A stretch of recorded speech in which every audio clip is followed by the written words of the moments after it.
Welcome to the Under the Hat podcast, the show where we talk about everything and anything that is top of mind in education.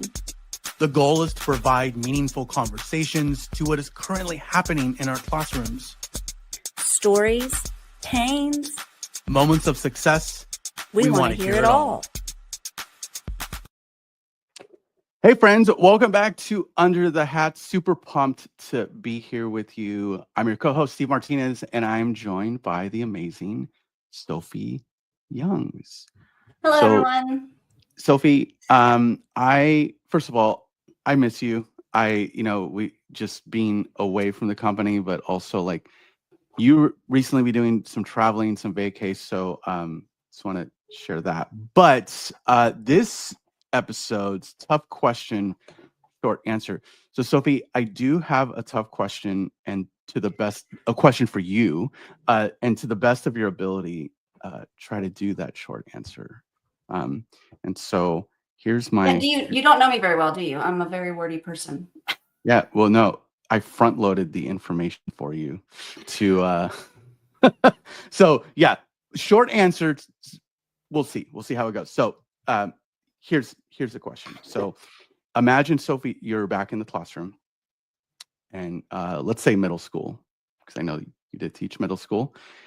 If you had to pick between having Cami in the classroom or having smaller class sizes, which one would you pick? Cami in the classroom or smaller class sizes, and you have to pick one? That's a tough question because, all right, so short answer, if I had to pick either Cami in the classroom or having smaller class sizes, I would probably pick smaller class sizes because then I wouldn't need Cami if I had smaller class sizes. Interesting. I thought you were going to go with Cami because you're like, well, even if the class is bigger, I'm still able to be there. Make it rain. Yeah.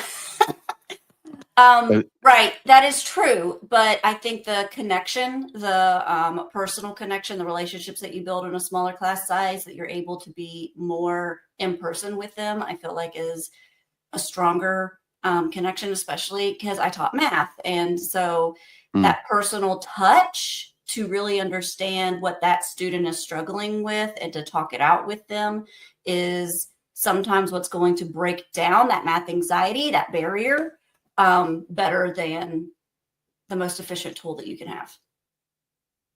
And so the reason why this question is top of mind for me right now is like, so my current role, because the pathway is so new, my class sizes are smaller than I've ever experienced.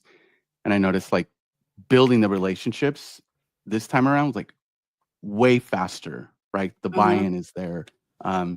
So yeah, so good job with the short answer. That was a short answer for Sophie standards. Kudos to that. But so Sophie, we're going to be talking about, today about some short answer, aren't we? We are. Today we're going to have Adam Sparks. Adam Sparks is the co-founder of Short Answer, and he's a former social studies and English teacher with a master's degree in learning design and technology. Me too. From Stanford, not me too. His work is focused on improving K-12 formative assessment through peer feedback. Welcome, Adam. Hi. Hey, it's good to see you guys. I'm honored to be here. I'm excited to chat. I appreciated your response to that question. I like the lead in this. It's great.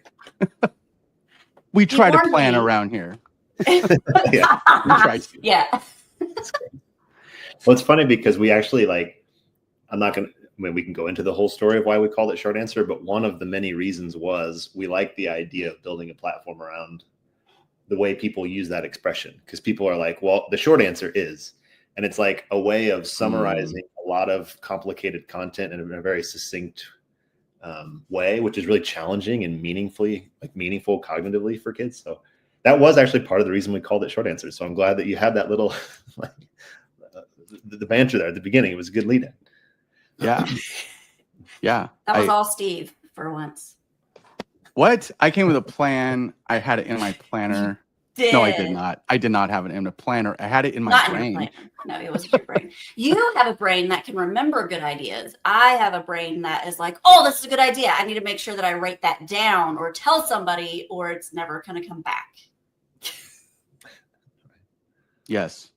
Yes. Unless you tell me the idea, Sophie, then I won't remember. For some reason, No, that's you just don't how it remember works. like anything that I tell you. It's probably because you're not actually listening. All right. So the main reason why we're all here, folks, and the reason why I got up here is so Adam. So to kick things off, super keen to hear about like your journey in education, like where you started, and like how you got here. Yeah. Well, I was raised by educators. My mom taught for 30 years. So I was raised around it. I grew up in a small town, which is where I'm streaming to you live from the small town of Louisville, Nebraska, which is where I grew up. And so I was always surrounded by education. Many of my family members are educators as well. My mom was like literally the president of the school board of the small town that I grew up in. So like I was like ensconced in education from a young age, and always thought I wanted, thought about it as something that I wanted to do possibly. I went to college thinking I was going to be a lawyer for whatever reason, and didn't like those classes, and then took some classes in education and then loved them and just kind of went down that path. And yeah, so I taught English and social studies for 7 years in like the most varied contexts imaginable. So rural Nebraska, where I'm from, my wife and I taught in China, in southern China, in Hunan province. I taught on the west side of Chicago in a charter school for a couple of years. I worked in the district tech office. So like hilariously varied contexts.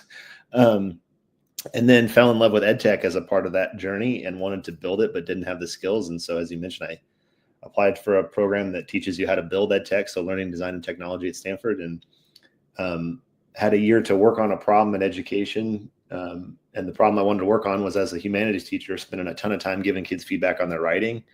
And then that would be my Sunday. This was pre-AI. I would preface that. Come in on Monday, give them their feedback. They'd ignore all of it, look at their grade, and move on. And so I had a year to work on that, and built what would eventually become Short Answer. And it was just supposed to be my master's project. And then we got grant funding while at Stanford unexpectedly, and decided, well, we could like hire people to build it, or we could pay ourselves after grad school and we could build it ourselves. And we've been doing that ever since. So it's just my wife and I right now, and then a contracted software developer. So a very small team, but yeah, that's the brief history of my journey in education and what I'm doing now. And I'm happy to get into any of that if you want. Excuse me. Yeah, no, that's super cool. And Adam, like the first time I heard your story, I believe, is when you were on Maya Tech Life. I think that was the first time that I was like, oh, what is the Short Answer? And I kind of like, played with it, loved it, was really impressed by it. And then you and I also met through the Q channels, right? Yeah, you and I Q boomed together at Fall Q like 2 years ago. We did. We were actually, I think it was the first time we met like face to face, right? We were like, oh, yeah, Adam, it was. you're Steve. And like, that was fun, man. Like, It was fun. I'm It was kind of nerve-wracking. bummed that they don't do the booms anymore. No shade to Q, but like those were I used to like watching them myself. But yeah, no, like I just really appreciated like that risk taking, right? Like it sounds like this was like a project for you, like for growth, but then you're like, wait, we're onto something here. Like what was that like? Like were you like gun ho, or was it like some imposter syndrome there? Because I know that could be a thing. Just curious about that piece. Oh, man, that's a good question. Yeah, it was scary when it was like, well, we could try to work on this full time. Having the grant funding did make it a lot less scary, because we had at least something we could pay ourselves, at least for a relatively short amount of time. But still, the scary thing was my wife was helping me build it at the time. She had a full-time software development job. But in her spare time, she was helping me code up what was supposed to be just a prototype for my master's project. So the scary thing was like, well, this is starting to get pretty serious. Like, do you want to quit your job or not? So that was when it got very real. It was like, that's our, because I was a full-time grad student. I didn't have a job. So that was our income. It was like, my goodness, that, we're going to lose our health insurance. We're going to take a dramatic decrease in pay and just income as a household. So that was the scary part. And I think her and I both were at a point in our career where we're like, let's take a risk. Why not? Like, we don't have a mortgage. We don't have kids. This is like a time in our life when we could do this. And that might be going away. And if this were, 10 years from now. So like, let's take a risk. Let's go for it. And I'm really glad we did. Like, I was talking to Alexa, my wife, Alexa, about this, and co-founder Alexa about this yesterday. Like, I have never been more like on fire, for the work that I'm doing than right now. Like, I'm really loving Short Answer. So I'm glad we did it, but it was nerve-wracking at the time for sure. Yeah. Yeah. You made a good point where it was like, you don't have a mortgage, you don't have kids, you didn't have things where you were really relying on that salary type of thing. And you had that flexibility to be able to just jump and see what happens. So that's great.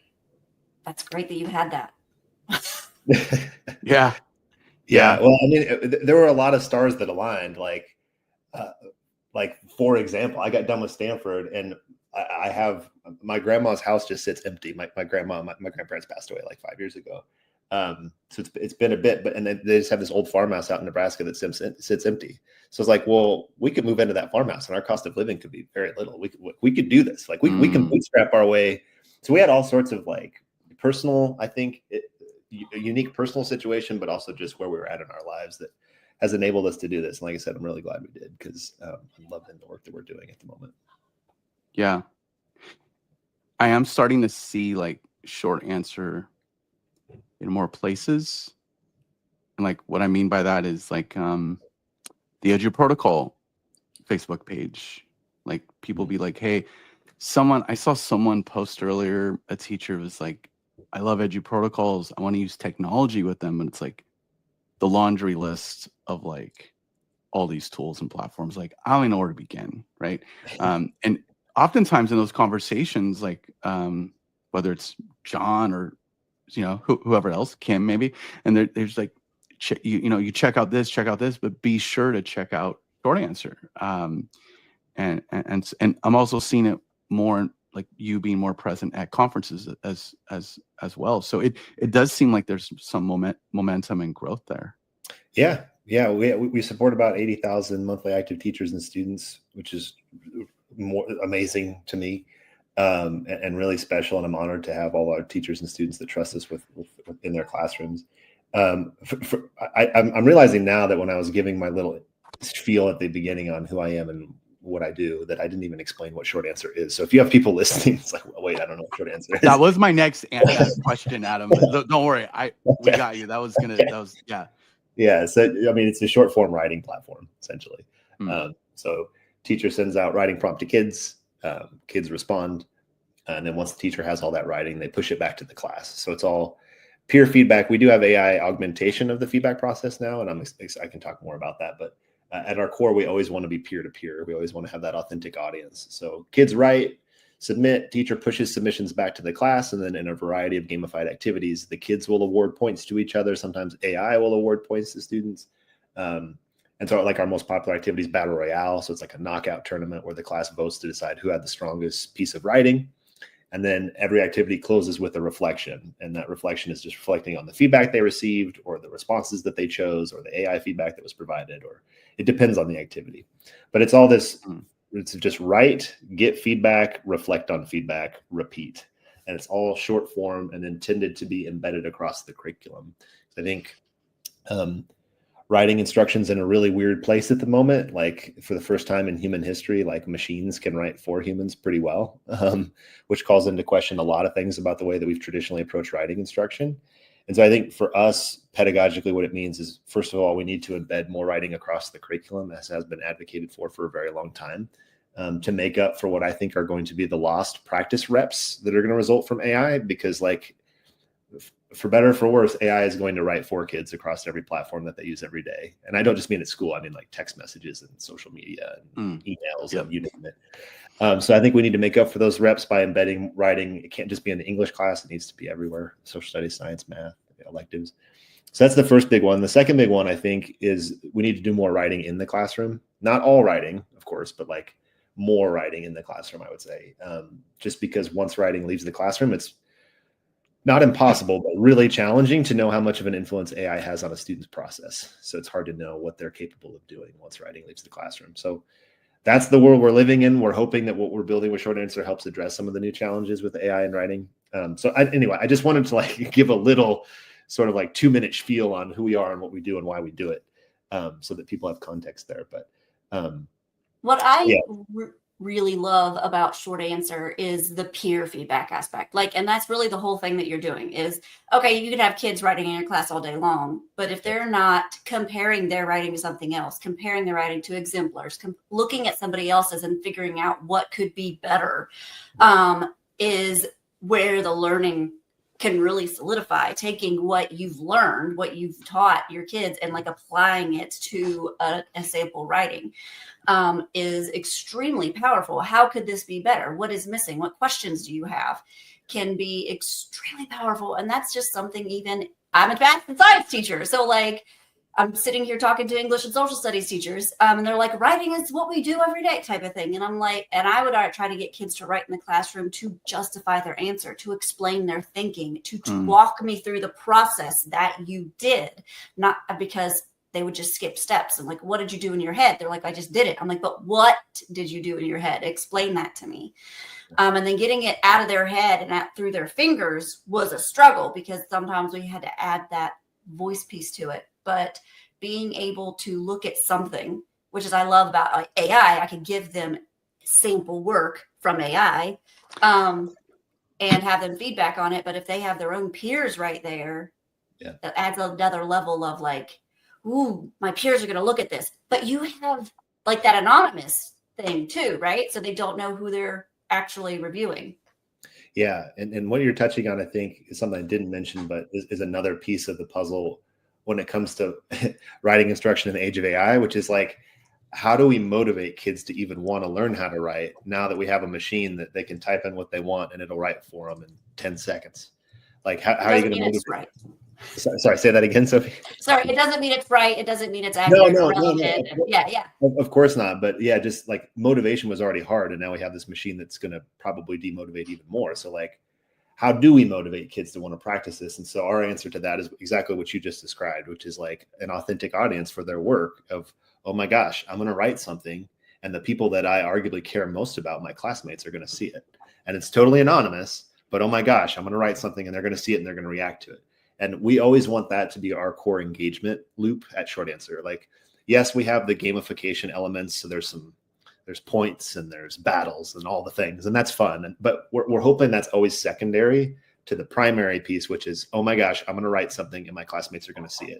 So I should try hard, but I should also take pride in what I'm doing. But also like, I'm experiencing the value of writing because, oh my gosh, writing is how I communicate effectively with other people.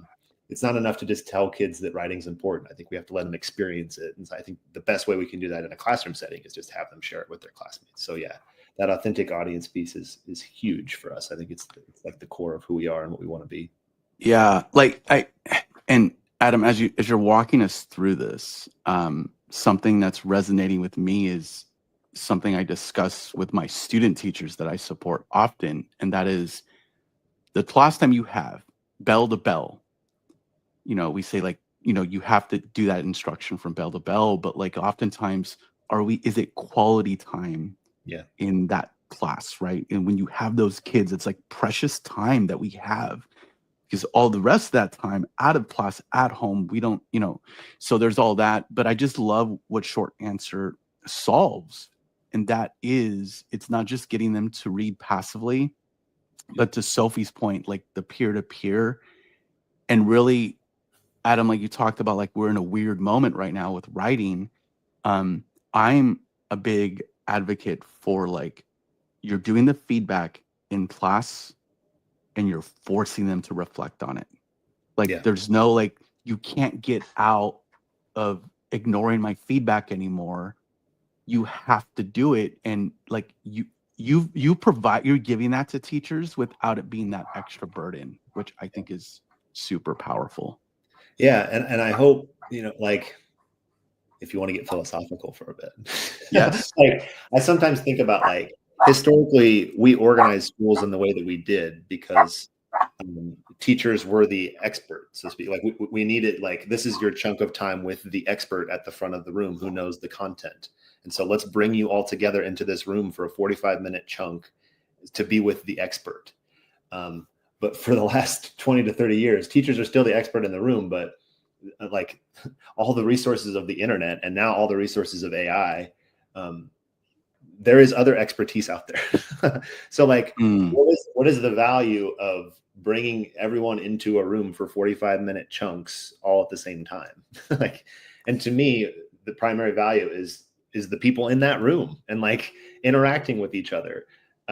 That's where the magic happens. Like so much of the challenge of K-12 education is the motivation challenge. And to me, it's like the biggest thing that can motivate kids, if you lean into it effectively, is relationships. And that's peer-to-peer. It's also, of course, maybe more importantly, like teacher-to-peer and the relationship a teacher has with the student.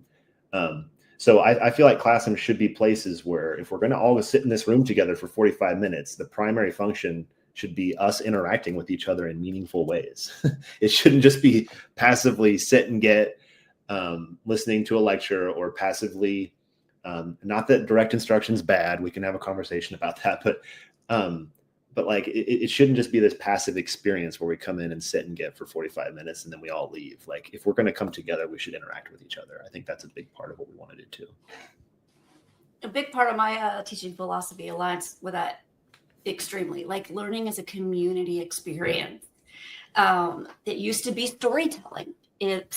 So like you couldn't just do it on your own. You had to listen to somebody else, and it was word of mouth storytelling. And then we brought in the writing and the documentation, and still sometimes her story is passed down with storytelling, especially within families.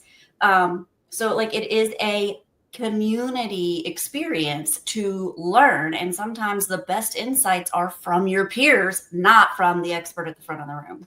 Yeah. Oh my gosh, you're touching on something. So if you want to go down this philosophical rabbit hole, I will. I also don't want to be a pretentious jerk that like, pushes the conversations to places that you don't want to take it. But I gave a keynote at a literacy conference at a regional service center in Texas 2 weeks ago, and the kind of major thrust, but like an important part of that keynote was talking about kind of what you just touched on, which is. I think there's a tremendous potential with AI and a lot of amazing, really great things. And we talked about a lot of those things, and I'm happy to talk about those with you in this conversation if you want. I also think there's a lot of tremendous risks with AI. And I think the biggest one in the context of the work we do is I think that AI is devaluing literacy. And I know that's a controversial statement, but I want to give examples of that. Somebody sent me like a 56-page PDF.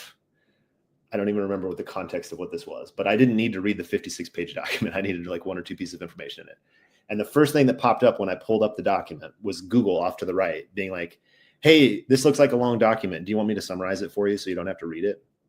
And in that moment, I was like, yeah, I do. I don't want to read this. So that's not a big deal for me because I have, I've read my whole life. I consider myself a very proficient reader. It's probably not going to hurt my reading ability.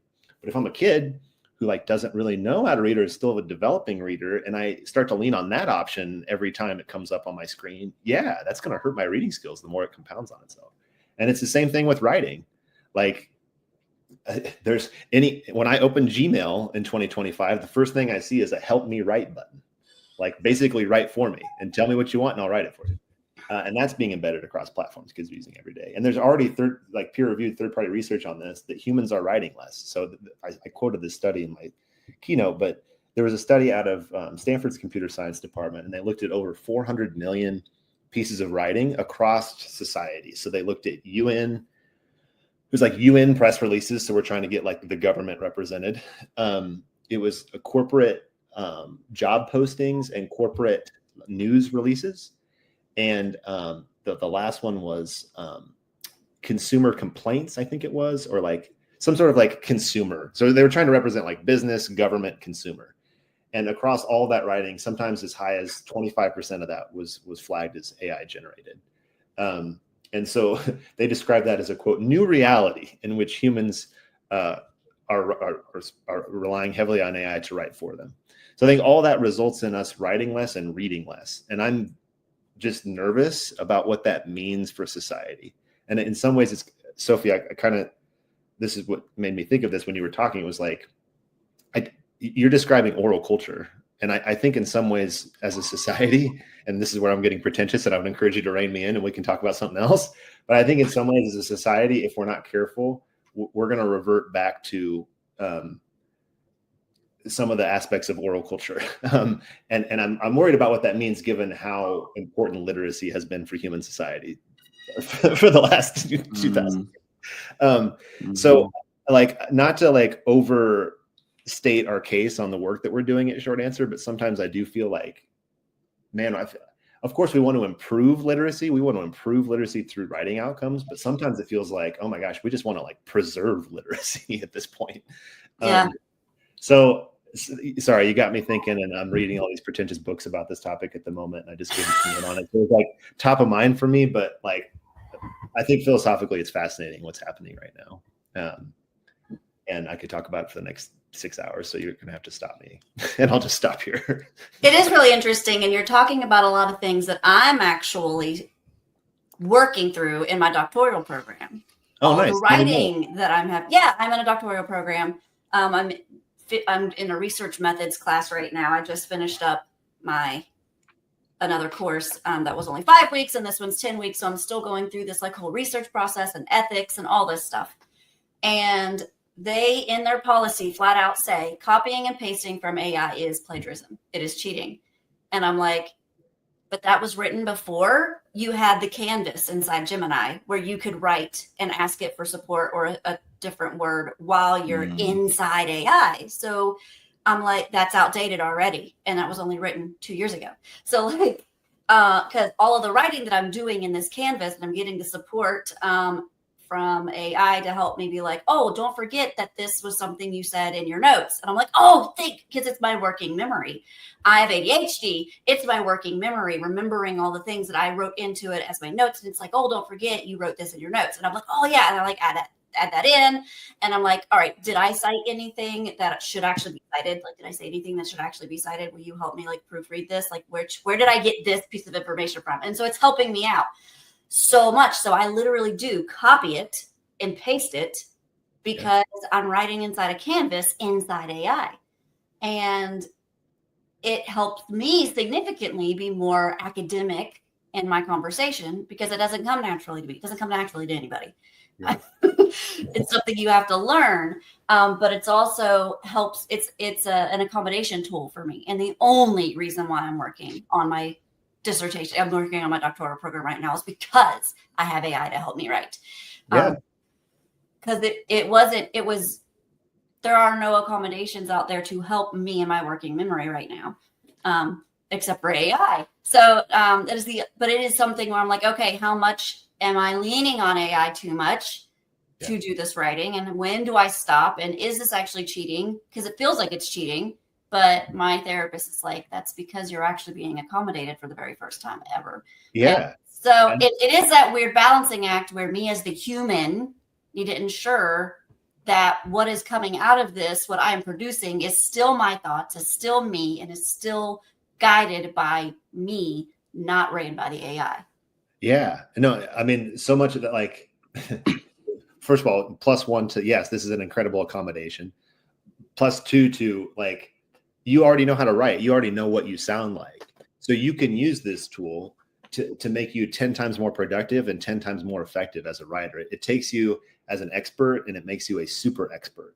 And in that way, I think there's tremendous potential for AI. Like I use AI in the same ways that you described. My wife uses it. So my wife, Alexa, who's amazing and is the lead software developer for Short Answer, she was a senior software developer before AI ever came out. So she really knows how to code really well. And so now on top of her coding ability, she can use Cursor or Claude Code or whatever tool you want to use and become 10 times more productive. And it's incredible in that way. But it's because she already has those core skills. So it's like, if you're an expert, it makes you a super expert. But if you're a novice, and I'm stealing this, I'm quoting a paper from John Hattie, Dylan William, and Aaron Hamilton that I quote all the time. And maybe we can put it in the show notes. It's really good. Those are 3 education researchers that I have a lot of respect for. But if you're a novice and you don't have those skills, so for example, if you don't know what you sound like as a writer, which most of our kids don't because they haven't developed their voice yet, if you don't know what you sound like and you go to ChatGPT and you're like, hey, write this paper for me, it's like, hey, that sounds really good. Like, that sounds great. Like, and to us as adults, we're like, no, it doesn't. That sounds like corporate slop. That sounds terrible. Like, it sounds like it. But the kid doesn't know that because they don't have a voice yet. I mean, that's the magic of K-12 is like over time you develop those skills and you figure out who you are and you figure out what your voice is. And I worry if we don't use these tools effectively, if we don't teach kids to use these tools effectively, or if we build ed tech software that isn't,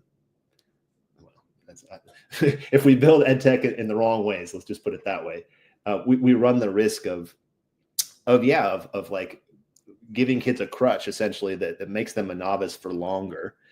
And that's really scary in the context of literacy, because it's that Matthew effect thing of like literacy compounds on itself. Like the more you know, because your ability to read and write influences your ability to access content in any content area. Whereas the weaker your ability to read and write, the more that compounds on itself as you go through K-12 curriculum. So I describe it in our workshops as like radical centrism. Like there's tremendous potential, but there's also tremendous risk. So it's a really challenging time for schools to navigate all this stuff.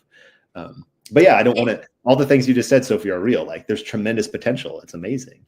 It sort of goes back to the time where you don't give your kids the Velcro shoes until they learn how to actually tie shoes. Yeah, exactly. You don't give your kids the digital watch until they can actually read the analog watch, because you need to learn those skills before you learn the shortcut. There were even things in math class where I'm teaching them the long way around so they understand the foundation of the shortcut and why that works. Because just knowing the shortcut's not enough.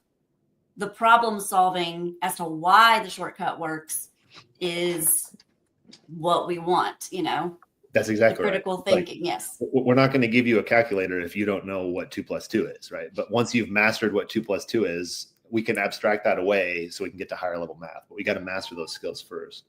Yeah, you got to know, generally, is that correct? Because if you put in the calculator 2 + 2 and it gives you something other than 4, you need to understand that is actually wrong.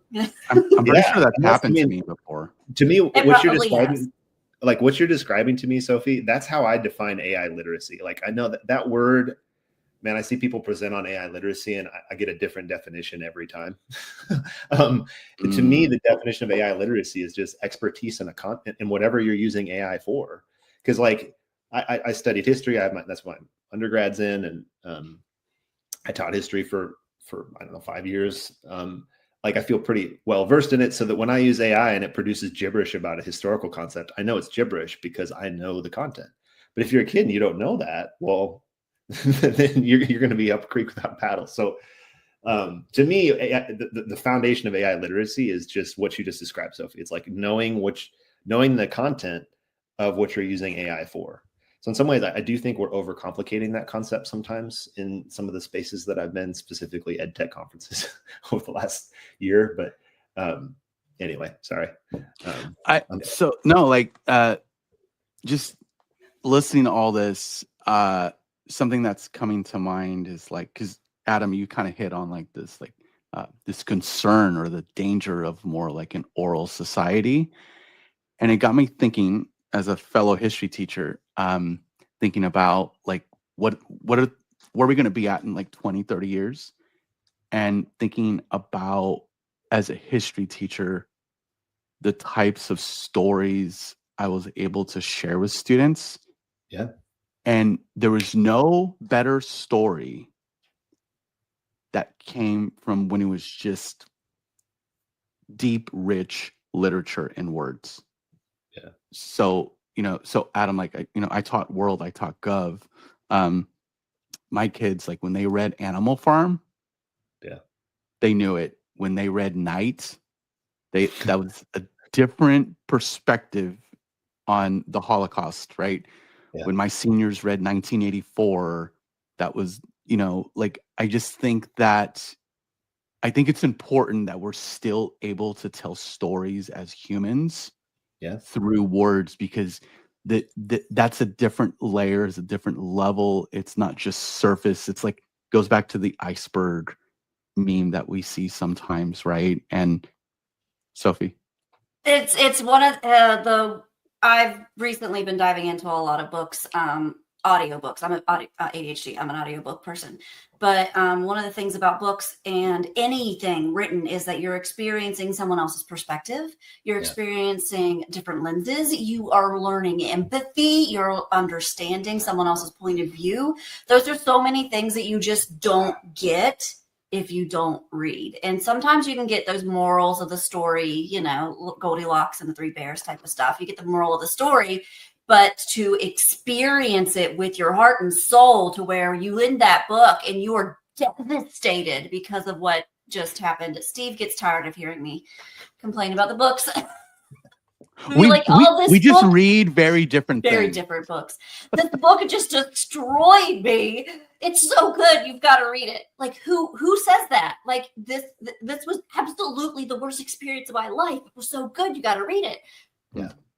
It sounds oxymoronic, but that's what the written word can do. Yeah. Well, and that's like, so that's kind of what I was trying to get to. I guess like I was going to get there in my head, but like we have to make sure that two things happen. One, that we continue to read like as a people, but also Adam, to your point, we got to make sure that we're fostering like future writers. Yep. Like, and are we going to, and writers that can tell the story effectively, with rich context, right? With empathy, like all the things that Sophie just mentioned. So I'm just underscoring your concerns of what's happening. We agree. I've had a cup of coffee and now my mind's going in 5 different places. The first thing I think of is like, not everybody shares this perspective, and that's dystopian to me. And I want to share like examples of this. So so my wife was a grad student at Stanford the last 2 years. She studied data science. So we're ensconced in Silicon Valley culture and very tech excited people. And as you know, a part of that journey, we were fundraising for Short Answer. We were raising money from investors so that we could continue to build this thing. And so you interact with a lot of tech excited, very wealthy people. And I had multiple investors say no. And one investor specifically was like, why do kids need to learn how to write anymore? They can just use AI. Like, and in fact, a very famous investor, his name is Mark Andreessen. He runs Andreessen Horowitz. It's arguably the most prestigious venture capital firm on Sand Hill Road out in Silicon Valley. He said very famously, AI plagiarism is a non-issue because if you can't write better than a machine, why are you wasting your time writing? Like basically, we don't need to learn how to write anymore.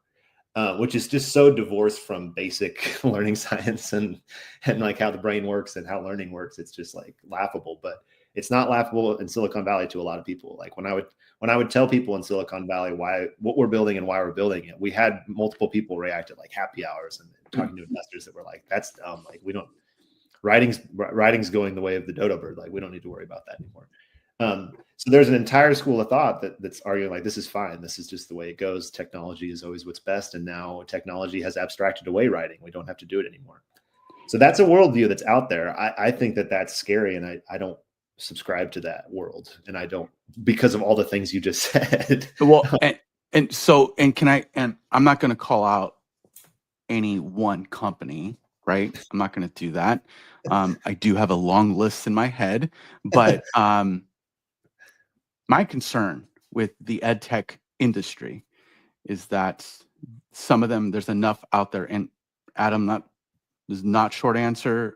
Sophie, this is not Cami necessarily, but like, just want to make that clear.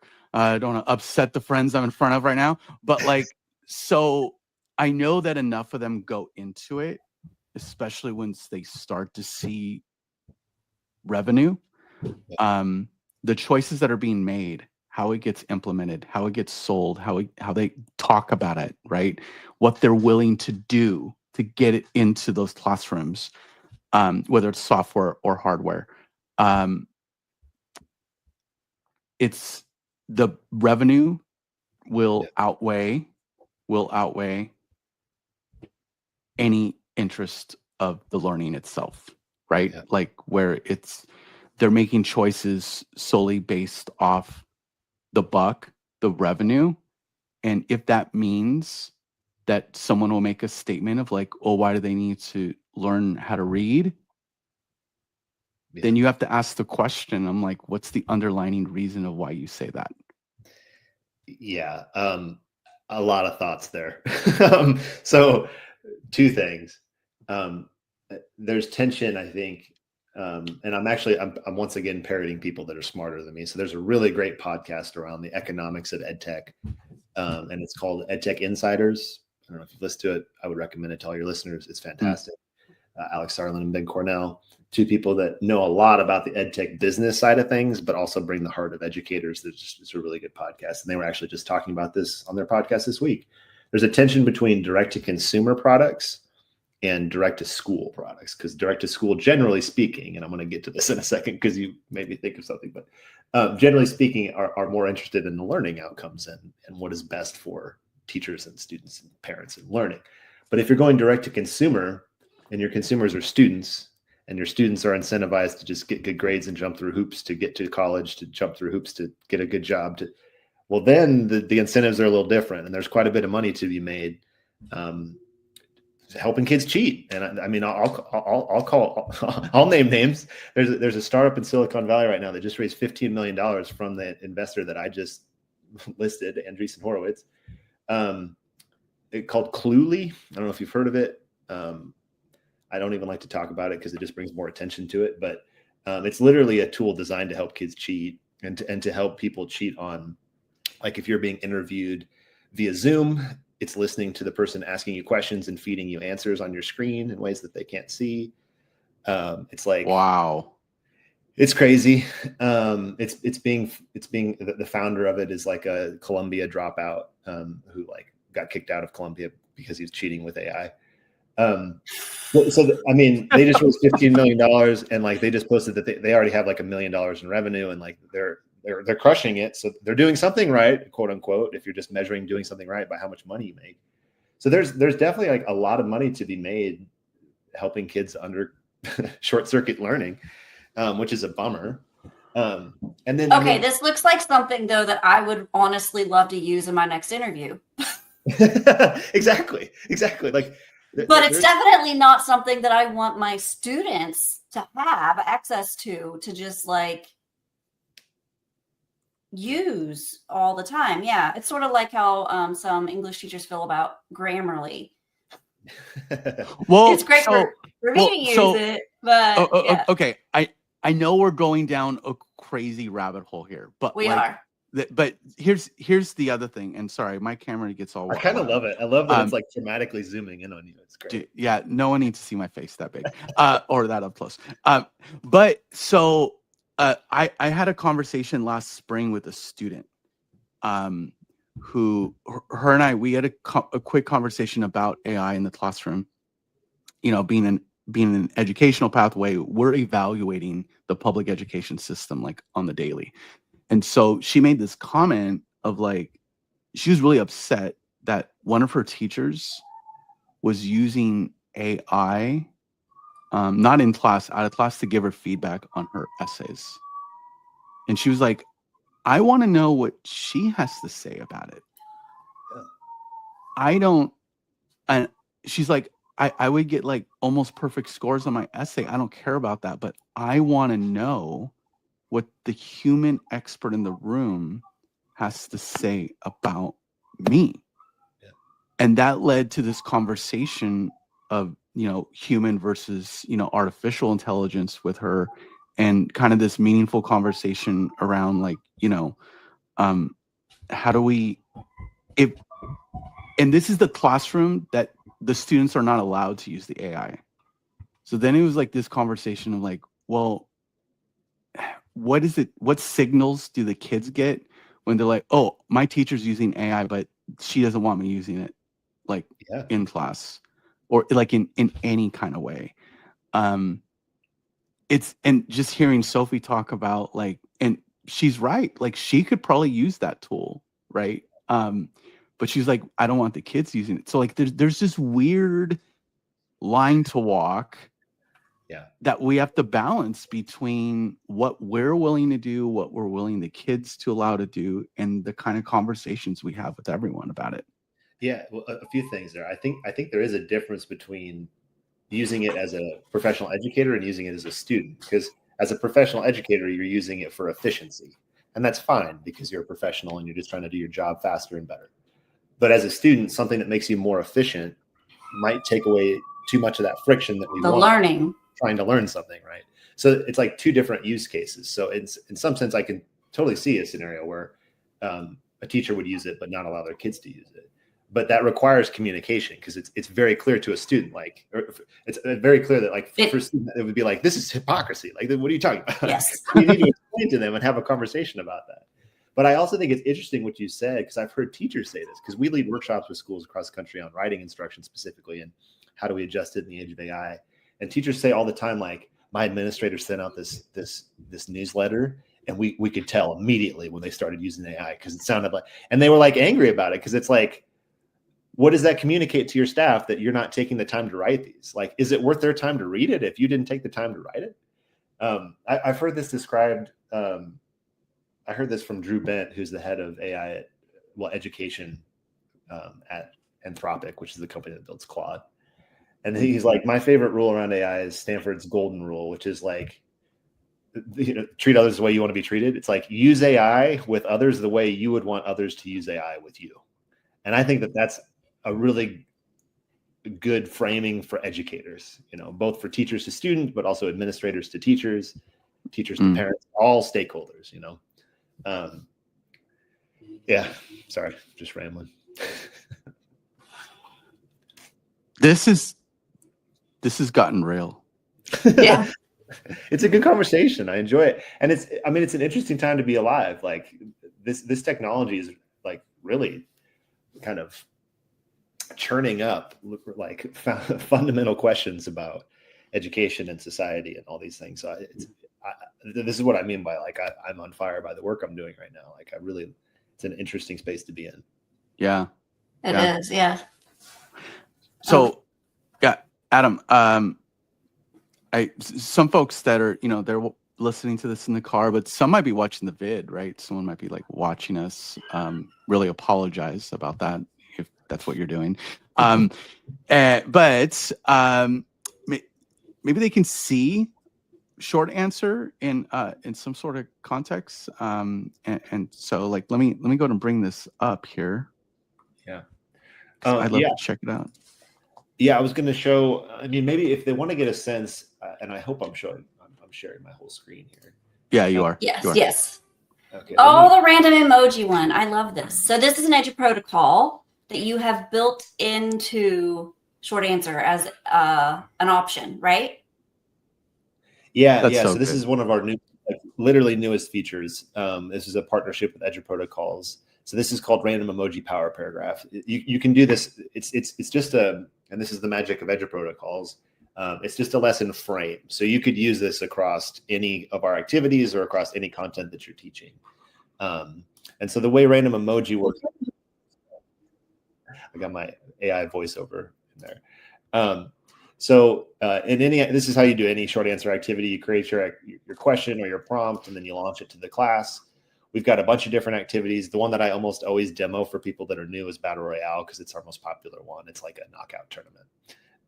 So on the teacher screen, it's like March Madness bracket. On the kids' screens, they see 2 anonymous peer responses, and they read both and decide which one's stronger based on our success criteria. They click it, and then they repeat that process until we have a champion. But and I love how it's based on the success criteria too. It's not just, because this one sounds better. Like there's actual criteria that the kids are looking for, which is like good pedagogy. Love it. Yes. 100%. Yeah. I mean, I'm happy to talk more about the research base, because short answer started as a research base. It didn't start as a product. I think that's another thing that makes it special. So we grow out of Dylan William and Paul Black's framework for effective formative assessment, one of which is feedback that moves learning forward. And that feedback needs to be specific to your learning objective, which in this case is the success criteria. And so what I love about Random Emoji within that is like, it's going to get kids to extend their thinking within whatever content I'm focusing on. So when you launch the activity, you'll just toggle this on, and then you'll launch it. And so then this is the teacher screen. So on the teacher screen, then they'll pull up the emojis. And so what the kids are doing is, they're being asked as like a middle school ELA one. It's like summarize chapter 6 of Wonder. We just read chapter 6. But now to stretch your thinking, you have to connect your summary to each of these emojis. So you're going to write one sentence per emoji. We're going to write a little 5-sentence paragraph, and each sentence needs to connect back to your summary of wonder. So it's like, as a teacher, I would generate the first emoji, which is going to be the main idea. Okay, so it's a train. So now you're going to have to draw an analogy in your summary of chapter 6 of Wonder to the train. So it's like, I don't remember chapter 6 of Wonder, so I'm just going to do this on the fly. But all my middle school that know this book are going to be laughing if they don't.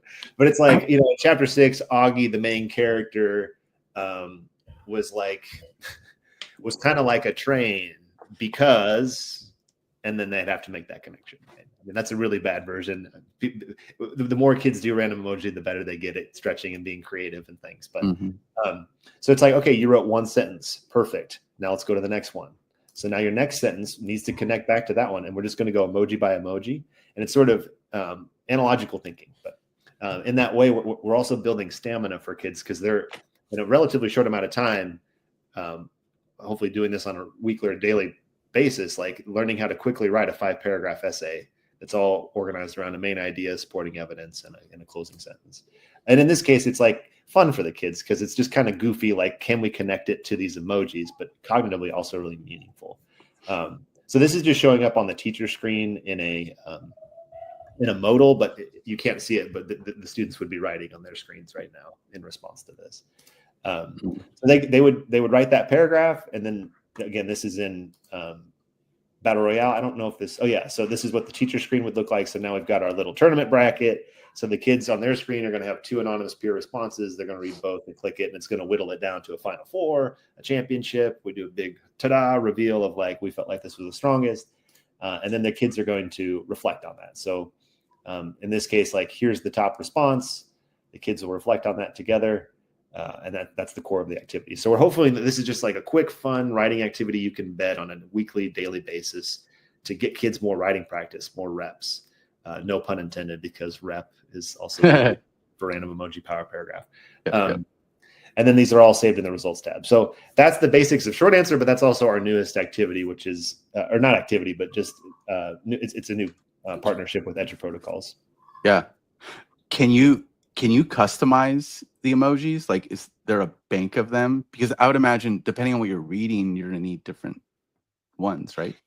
You can't, because I mean, in theory, you don't want them necessarily to be exactly like literal to. You don't want it to align because you want them to stretch their creativity. But there is a bank of emojis for it to like. It's not always going to be just those 5. Like, I was kind of thinking like, I want my face in there. What if like they're reading something about someone super shady, like be like, oh yeah, it's Martinez, or someone that they completely get annoyed by. I don't know. Sophie, get out of here in the private chat. But that's really good, Adam. Like I just really appreciate like all the thought behind that. And random emoji in Edge Protocols is just a really fun, cool activity for any classroom, any subject area, and almost any grade levels. Like, if they can write, then they can start using this, and it's really fun because even if it's just a classroom opener just to get your brain thinking and going, you can give them guardrails, or you can let them get as creative as they want with the paragraph that they write. It's fascinating. I just really think it's it is really a fun activity to do with kids, to write, just get them writing. And it's one of those things where I feel like it's a good anti-AI activity because it's it is. Because it's completely random and it's got to come from like your understanding of something. So yeah, anyways. And short answer, it's a history question, I guess. Short answer predates. Like, you build this out before AI was popular, right? Yeah. Am I getting it does. Okay. Which was like surreal. I remember my project partner at Stanford. His name's Ben Thier, who's amazing. And Ben was the first person to show me ChatGPT, and he actually took short answer, we had just done a different activity called All In. And in that case, the kids get percentages on how well they did within each success criteria. And he was like, check this out. We could copy paste these percentages into ChatGPT and look at the feedback that it gives if you give them the writing and the percent. And it was the first time I had ever seen ChatGPT. And I was just like, oh my gosh, like this is, yeah, it changed the game for us like overnight. So we do have AI augmentation now in short answer. We have a couple different activities I'm happy to talk about if you want, but yeah, we predate AI, and we kind of like we were launching as AI was being launched in the spring of 2022. So it was like starting to kick things off, you know. It's crazy how fast things have developed over the last couple of years. Yeah, no doubt. But what I like about the way you're integrating AI into short answer is that it is purposeful and still like pedagogically sound. It's still based in the research. It's still good teaching. Well, and it's not the focal point, right? Yes. That's what I love about that. And frankly, that's kind of The Sophie, writing is still the right. focal That's point. the Yes. that's the focal point. And Sophie, that's what I've really respected. You know, not just because I worked there before, but like that's what I really respected about Cami is like, oh no, we're not going to be solely AI now just because it's popular and maybe making some money right now, right? Like it's like a little partner off to the side, hopefully helping and enhancing what it does. But The yeah, way, really the way that I appreciate that. sometimes frame that, Steve, is like there's a lot of money to be made in K-12 ed tech selling candy, but we're never going to sell candy. We're always going to sell broccoli. Like at the end of the day, like Oh, we're dang. going to sell broccoli because broccoli is what's healthy. Broccoli is what's good for kids. That's my analogy. It's like, and Yeah. we're going to coat the broccoli in oil. We're going to put all this delicious seasoning on it. We're going to crisp it up so it's the most delicious broccoli you've ever had. But at the end of the day, it's going to be broccoli, and I refuse to sell candy because I do think there's a lot of extremely, and I'm just to be clear, I'm not talking about Cami at all. I think there's a lot of extremely popular K-12 formative assessment tools, both are focused on writing, but also focused on just broad formative assessment that have leaned into like basically kids just playing games. And there is no research base. It's just like, what do the kids like to do the most? And I'm going to try not to get on my soapbox too much, but I think that those tools don't have much of an impact on learning outcomes. They certainly make kids more engaged, but engagement is not. Well, what are they engaging with? Sort of like cool math. People love cool math, like coolmath.com. It's all these educational. No, they're not. I don't know cool math, actually. I'm going to have to Google Well, Google it. It's a website with all these like math, quote unquote, math centric games. And some of them are good, the gamified math and their learning and whatnot. Some of them are just games. They're just games. It's a complete way, like the cookie clicker thing. It's just games. Like, yeah, I want to be purposeful games. I want to be purposeful engagement where it's still grounded in the learning outcomes. I don't want them to just play just to play. Yeah. We can. Yeah, I could talk about this for a long time. I'm gonna do my best. Yeah. But it is really challenging because that's oftentimes who we're competing with. You know. Yeah. At short answer, so it's like we want to have the engagement piece, but we want a large part of our engagement to be kids like thinking and really having to wrestle with and try hard and fail and do all the things that real engagement is, and not just like high five and yell and like play a fun game. You know, we want to have that, but we also want to have the broccoli too. I've always, like, ever since I heard, because I think the first time I heard about short answer was on my ed tech life as well. And then we finally got to meet in Indiana. You and I, Adam, in Indiana at a Harry Potter conference. That conference was awesome. Shout out to the Spark conference. And Spark conference was on point. Yeah. Yes. Wait. Was this a Harry Potter conference, like not education? No, it was themed. Or was it Harry on? Potter. Okay, I was like, why wasn't I invited? No. So this conference is hosted at a school district, at Franklin Township School District, outside of suburban Indianapolis. But it was the most themed conference I've ever been to. It's like dark. They have like the fake flames coming up. Like The ceiling was done with like clouds and like lights and stuff, just like the ceiling in the dining room at the Hogwarts. It was beautiful. You had the flying car you could take pictures with. Gorgeous. Oh, that's crazy. Oh, it was gorgeous. Yeah. And so good news is that Nadine's going to do the same thing next year. She's gonna be even better next year than it was this year, because they had all these ideas that were like half made in classrooms that they didn't actually get to finish and do. So I'm so excited. Yeah. I probably won't even get to go, but it's good. I'm so excited for y'all who do get to go, because it's really cool. But it's a Spark conference in Indiana. And it's in Indianapolis. If I could talk today, that'd be great. Indiana. But anyway, so what was I talking about? What was the point of this? Oh, we met there, but before I became a professional learning manager at CAMI, I was district coach, and I worked with the English and social studies teachers a lot more than the math teachers, honestly, which was interesting. But something that they wanted was quick writing. And so I tell everybody all the time, short answer. And then I'm like, did you look up short answer yet? Did you look up short answer yet? And some of my old coworkers haven't. And I'm like, listen, you keep telling me that your teachers, and I've even experienced myself in middle school and secondary, that you want your kids to practice writing more and you want it to be quick, and you don't, because they're like, writing a whole 5-paragraph essay is not a bell ringer. No, but writing a 1 paragraph that has good, like solid 5 sentences in it is a bell ringer. Mm-hmm. And then not only can it be that, but then you can have the peer-to-peer feedback, which you don't get to do as often, because it's like they're peer reviewing the entire essay. And that's a whole mind shift that I feel like we need to do when it comes to writing. And I even did a webinar on like prepping for testing when it comes to writing.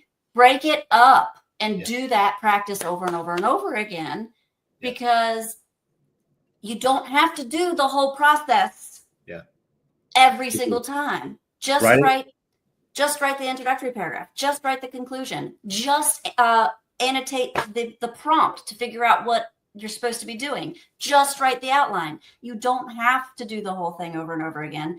And just practicing and getting that peer feedback on what would make things better. I love short answer. I tell everybody to use it. And well, thank you. And I would just double click on that. Writing does not need to be one more thing. And historically, that is why I think writing across the curriculum initiatives generally struggle. Is because it starts to, for your social studies or your science, your math, your electives teachers, it starts to feel like one more thing. Like I got to cover all my content standards and I got to teach writing. It's like, no. You teach your content standards through writing. And so you're just teaching your content, but the kids are demonstrating understanding through writing. And so the use cases you just gave are perfect for that. The one that I always recommend as a starter for teachers is like, okay, Monday, exit ticket. What's your essential question of this lesson? Ask that as a short answer question. Have the kids write it on a piece of paper. Doesn't even have to be digital. Just like write your response. Come in on Tuesday, and for a bell ringer, have them just copy paste in their response, just short answer. And for the first 10 minutes, we're going to do a battle royale, and we're just going to do a quick, and then we're going to discuss and analyze it. And like cognitively, that's so rich. We're getting kids writing practice reps, and we're not leaving the content. We're covering the standards, right? So it's that's literally why we called it. I mean, another reason why we called it short answer to come all the way back around to the beginning of this conversation is we want to combine. We don't want it to feel like a writing app necessarily. We want it to feel like a daily formative assessment tool, but a daily formative assessment tool through which you can practice writing essentially.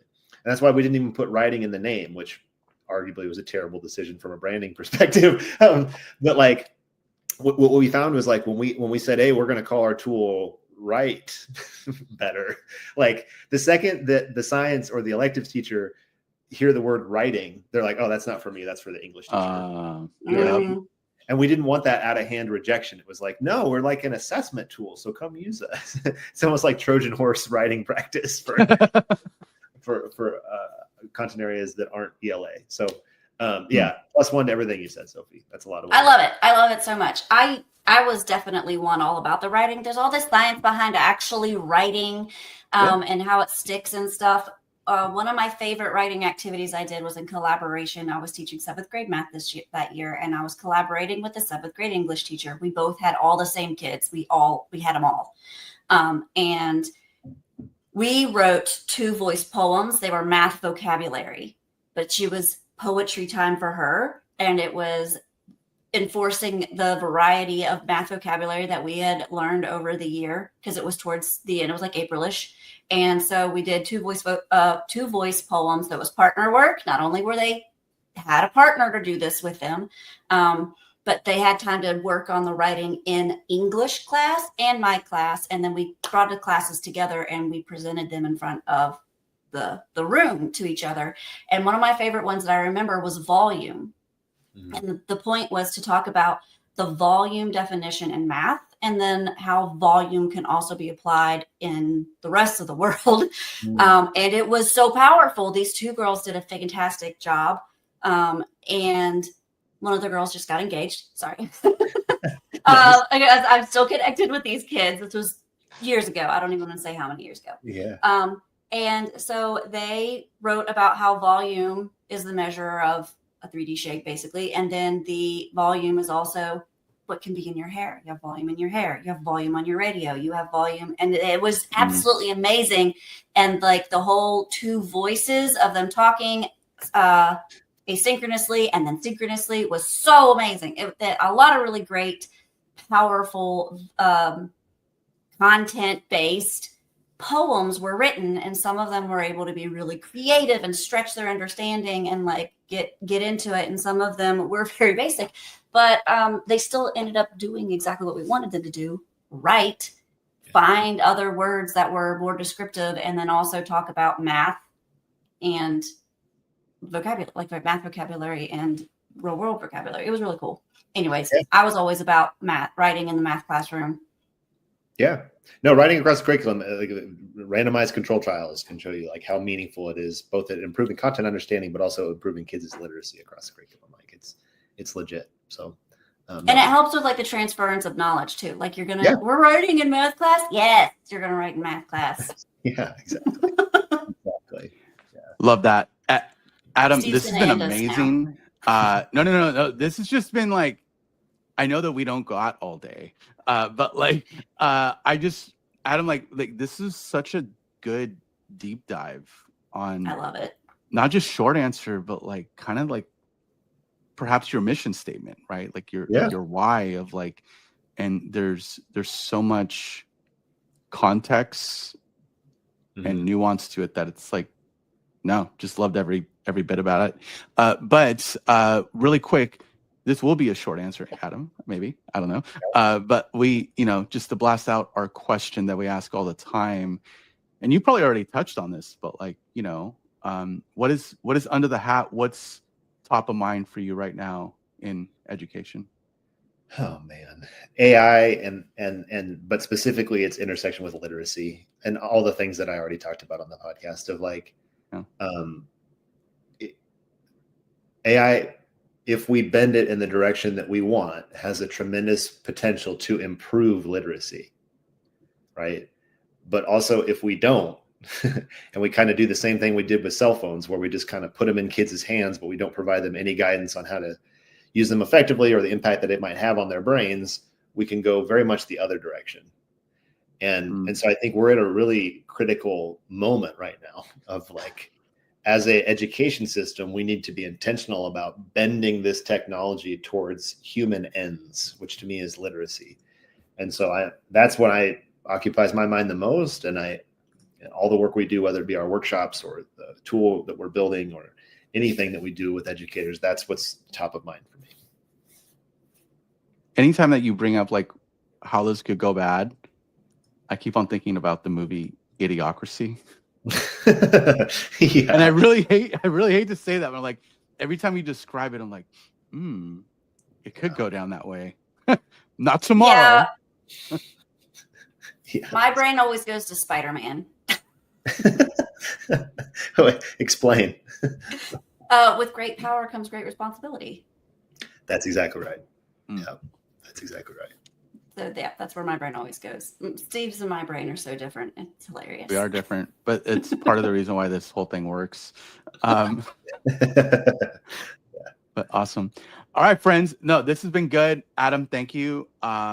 Would love to have you back on the pod.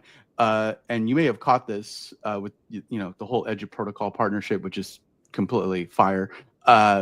We did a March Madness Edu Protocol. I think we plan on doing it again, unless Sophie really doesn't want to. It was a lot of work, but we already it's a lot have of work. templates made. But we have it built now. Like we built the plane. It was a lot of fun. Yeah, no, it was good. It was like different protocols stacked up against each other. And Adam, you're more than welcome to participate and be on and showcase some short answer and talk about just your love for it. But yeah, more than welcome to have you on that if you're down. But yeah, I would love to. Awesome. All right, friends. As always, keep your hats on, but your minds open. Take care. Bye-bye.